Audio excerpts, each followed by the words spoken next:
अगर आप लोग भी इंडिया से कोरिया शिफ्ट होने का सोच रहे हैं तो ये वीडियो आपके लिए है।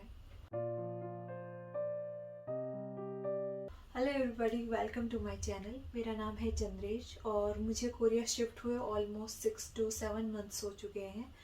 और मैंने सोचा कि आज आपको अपने एक्सपीरियंस के बारे में बताते हैं कि अगर आप भी इंडिया से कोरिया शिफ्ट होने का सोच रहे हैं तो ऐसी कौन कौन सी चीज़ें हैं जिनको आपको ध्यान में रखना चाहिए। तो let's get started with the video. सबसे पहली चीज़ जो आपको ध्यान में रखनी है वो है लैंग्वेज। यहाँ पे जो मेजर दिक्कत किसी को भी आती है तो वो लैंग्वेज की ही होती है, क्योंकि यहाँ पे कोरियन ज़्यादा बोली जाती है एज़ कम्पेयर टू इंग्लिश। यहाँ पे बहुत कम लोग आपको मिलेंगे जो कि इंग्लिश में बात कर पाएंगे आपसे अच्छे से, या जिनको थोड़ी बहुत इंग्लिश आती भी है वो भी बहुत हेजिटेट करते हैं, बहुत शाय भी करते हैं इंग्लिश में बात करने से। तो आपको ज़्यादा नहीं तो थोड़ी बहुत इंग्लिश आपको थोड़ी बहुत कोरियन आपको आनी चाहिए। लाइक कि कैसे आपको उनको विश करना है, क्योंकि कोरियन कल्चर ये लोग बहुत ही पोलाइट होते हैं। ये जब भी आपसे मिलेंगे तो ये पहले आपको विश करेंगे, फिर आपसे बात करेंगे, और छोटी छोटी चीज़ों के लिए भी थैंक यू, सॉरी, इन चीज़ों का यूज़ करते हैं।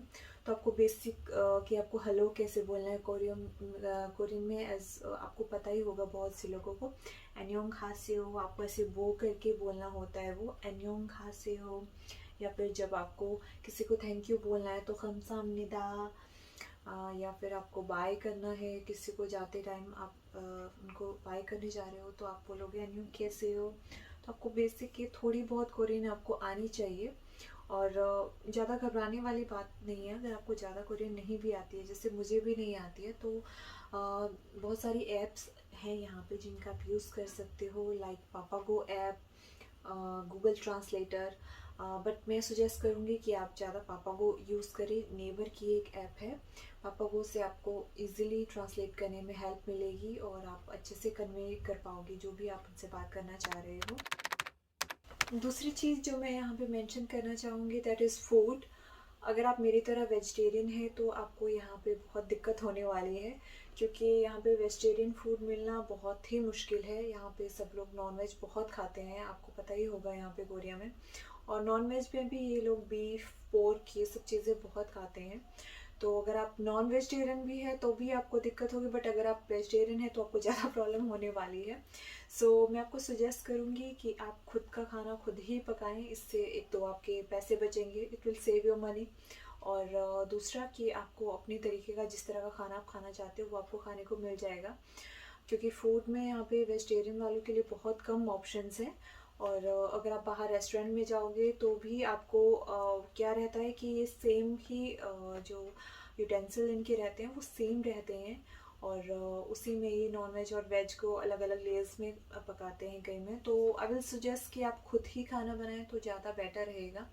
आपको बहुत सारी वेजिटेबल यहाँ पे इजीली मिल जाएगी। आप फार्मर मार्केट में जाइए, वहाँ पे आपको थोड़ी चीप प्राइजेस पे जो है वो वेजिटेबल्स मिल जाएंगी। मैंने एक वीडियो बनाई थी इसके ऊपर, अगर आपने नहीं देखी है तो मैं उसका लिंक आपको इन्फॉर्मेशन बॉक्स में या डिस्क्रिप्शन बॉक्स में डाल दूँगी, आप उसको भी चेक कर सकते हो उस वीडियो को।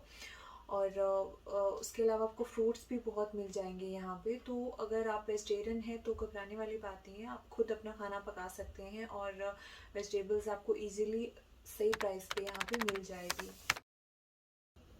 नेक्स्ट चीज़ जिसके बारे में मैं आपसे डिस्कस करने जा रही हूँ that is social life. Making friends is little difficult here, specially for me, because मैं अभी कोई काम नहीं कर रही हूँ, I am stay at home. So यहाँ पे कोरियन फ्रेंड्स बनाना बहुत ही मुश्किल है। और दूसरी बात ये जो मुझे यहाँ पे यहाँ पे रहने का एक कॉन भी लगता है, दैट इज़ कि यहाँ पे लोग अपने में ही बिज़ी रहते हैं, they mind their own business, which is good in way. But क्या रहता है कि एक जो ह्यूमन कांटेक्ट रहता है that is very low here. जैसे हमारी इंडिया में आदत होती है एक दूसरे से बात करते हैं, एक दूसरे के साथ फ्रेंडशिप करते हैं, लोग बहुत जल्दी घुल मिल जाते हैं। यहाँ पे वैसा बिल्कुल भी नहीं है। लोग बहुत ही अपनी काम से काम रखने वाले लोग हैं। तो उनके आसपास क्या हो रहा है they don't even know, although they are very kind people. जहाँ तक बात आती है नॉर्मल जैसे कैजुअली मेकिंग फ्रेंड्स और समथिंग लाइक दैट, तो इट इज़ वेरी डिफ़िकल्ट। वो मुझे थोड़ी-सी यहाँ की कॉन्स लगती है, क्योंकि आपको यहाँ पे अगर आप अकेले आ रहे हो तो आपको थोड़ा-सा अकेलापन महसूस हो सकता है यहाँ पे। जो मुझे फ़ील होता है, that is my opinion. I don't know कि किसी और का एक्सपीरियंस कैसा रहा होगा, but specially in my experience ये थोड़ा-सा मुश्किल है यहाँ पे to get adjusted with those people, to make new friends, it is little difficult. Travelling in Korea is awesome. जो मैं जानती हूँ कि मोस्ट ऑफ द जो पीपल जो भी कोरिया आना चाहते होंगे, उनका मेन यही मुद्दा होगा कि वो यहाँ पे घूमना चाहते होंगे, कोरिया को एक्सप्लोर करना चाहते होंगे।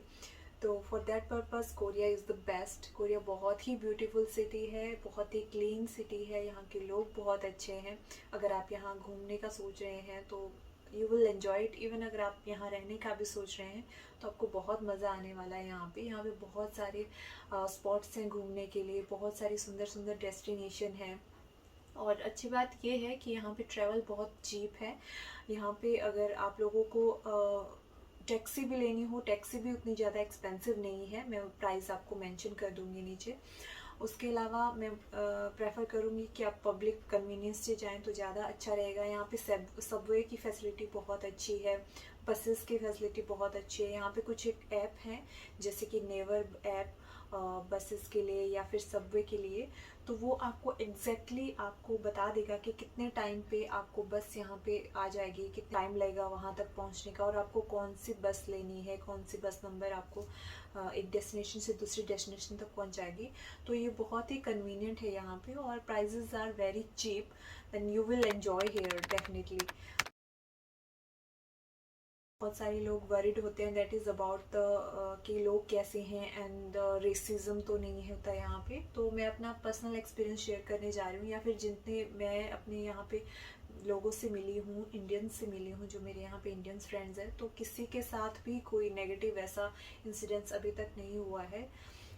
बल्कि उनके साथ अच्छे एक्सपीरियंसेस उनके ज़्यादा हैं, नेगेटिव तो मैंने कभी नहीं सुना। They are not racist. My husband he also never faces the racism hair.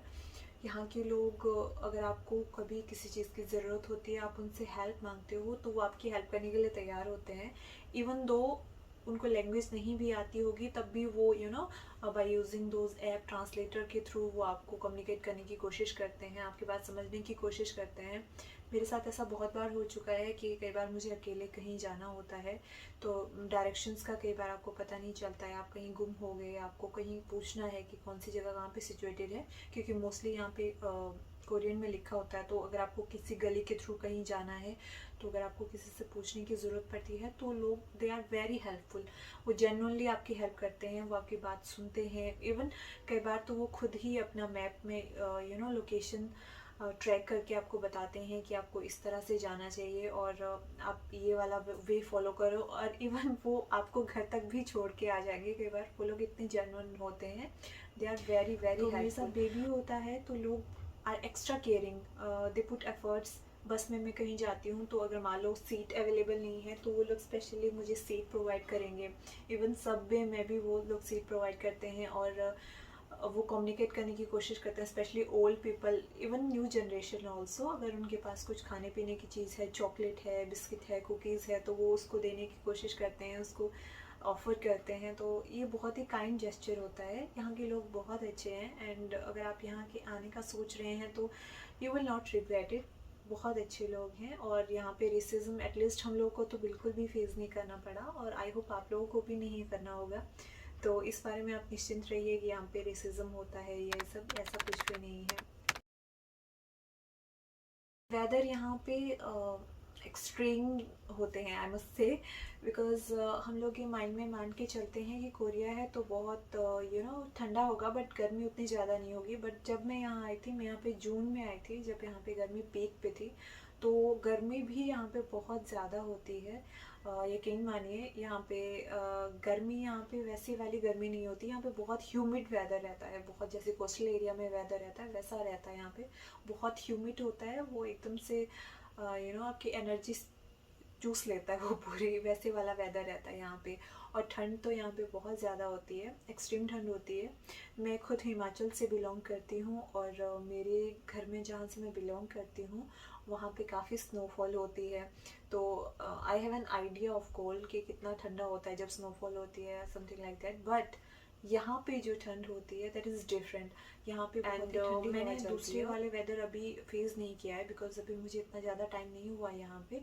I hope जब भी मुझे थोड़ा सा मेरे पास एक्सपीरियंस कलेक्ट हो जाएगा तो मैं आपके साथ फर्दर भी ये नॉलेज जो है इन्फॉर्मेशन शेयर करते रहूँगी। बारे में आपको थोड़ा सा आइडिया दे दूँ जो कि आपको यहाँ पे ज़रूरत पड़ेगी उनकी, and that is Indian spices. Indians are incomplete without their spices. Everything is available here. अगर आपको स्पाइसेस आप इंडिया से नहीं भी ला पाए, बट यहाँ पे जो कॉस्ट है उनकी वो थोड़ी सी हाई है। और कई बार क्या होता है ना कि कोई जो पर्टिकुलर मसाला होता है हमें चाहिए होता है वो नहीं मिल पाते हैं। तो मैं आपको सजेस्ट करूँगी कि आप इंडिया आने से पहले सबसे पहले स्पाइसेस वगैरह आप अपना रख लें स्टॉक बना के, ताकि आपको यहाँ पे जल्दी से परचेज करने की ज़रूरत ना हो। आपके पास एटलीस्ट 5 to 6 मंथ्स के स्पाइसेस तो एटलीस्ट हो, ताकि आपको दिक्कत ना आए। और नेक्स्ट चीज़ जो मैं आपको बताना चाहूँगी दैट इज़ क्लॉथिंग। क्लॉथिंग मैं आपको सजेस्ट करूँगी कि आप इंडिया से ना लेके आएँ तो बेटर रहेगा, क्योंकि आपको तो पता ही होगा कोरियन फैशन कितना फेमस है। तो यहाँ पे आपको क्लॉथिंग जो है वो रिजनेबल प्राइसेस पे, चीप प्राइसेस पे भी मिल जाएंगी, और as well as expensive are also there, जैसे कि इंडिया में रहता है। तो इसे विंटर वेयर में स्पेशली आपसे रिक्वेस्ट करूँगी कि आप इंडिया से ना लेके आएँ।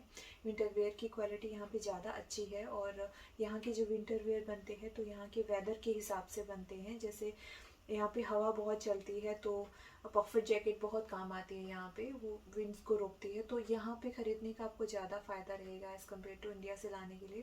थर्मल भी यहाँ पे अच्छे मिल जाते हैं, स्वेटर्स भी आपको बहुत वैरायटी मिल जाएगी। तो वहाँ से ना लेके आएँ, आप यहीं से परचेज़ करें, आपको रिजनेबल प्राइस पे वो भी मिल जाएगा यहाँ पे।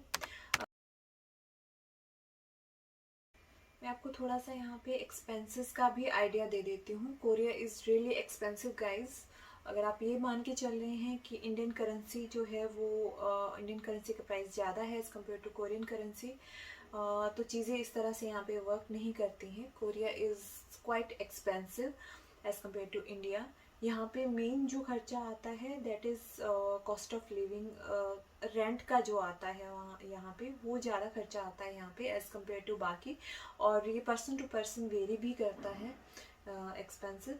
उसके ऊपर मैं आपको एक अलग से वीडियो बनाऊँगी, क्योंकि ये बहुत ही वाइड टॉपिक है और इसमें बहुत सारी चीज़ें जो है वो मैं इंक्लूड करूँगी और उनके बारे में मैं आपको इन्फॉर्मेशन दूँगी। But just to get an general idea तो मैं आपको ये बता दूँ कि यहाँ पे 20,000 रुपीज़ में आपका एक मंथ का खर्चा चल जाएगा यहाँ पे, अगर आप अकेले आ रहे हो तो। अगर फैमिली के साथ आ रहे हो तो आपको इससे थोड़ा सा ज़्यादा चाहिए होगा। जो मैं डिस्कस करना चाहूँगी दैट इज़ स्कूलिंग। मेरा बेबी अभी 4 ईयर का है, और अभी वो यहाँ पे जो किंडर गार्डन होते हैं उनको ऑरेंजिप बोला जाता है यहाँ पे, तो वो अभी ऑरेंजिप जाता है। तो मैं उसके बारे में भी आपको उसी वीडियो में सेपरेटली जो है इन्फॉर्मेशन है कि यहाँ पे क्या प्रोसीजर रहता है, किस तरह से जो है बेबी का एडमिशन हुआ था, और कितनी उसकी फ़ीस थी, और किस तरह के स्कूल होते हैं यहाँ पे, क्या क्या प्रोसीजर रहता है, वो सारी चीज़ें मैं उसमें डिस्कस करूँगी। आई होप मैंने काफ़ी सारी चीज़ें कवर कर ली हैं। और अगर आप मेरे से कुछ चीज़ें छूट गई हैं या किसी चीज़ के बारे में आप जानना चाहते हैं तो आप प्लीज़ मुझे कमेंट सेक्शन में कमेंट करके बताइए। मैं पूरी कोशिश करूँगी आपके आंसर करने की, जितना मुझे पता है यहाँ के बारे में।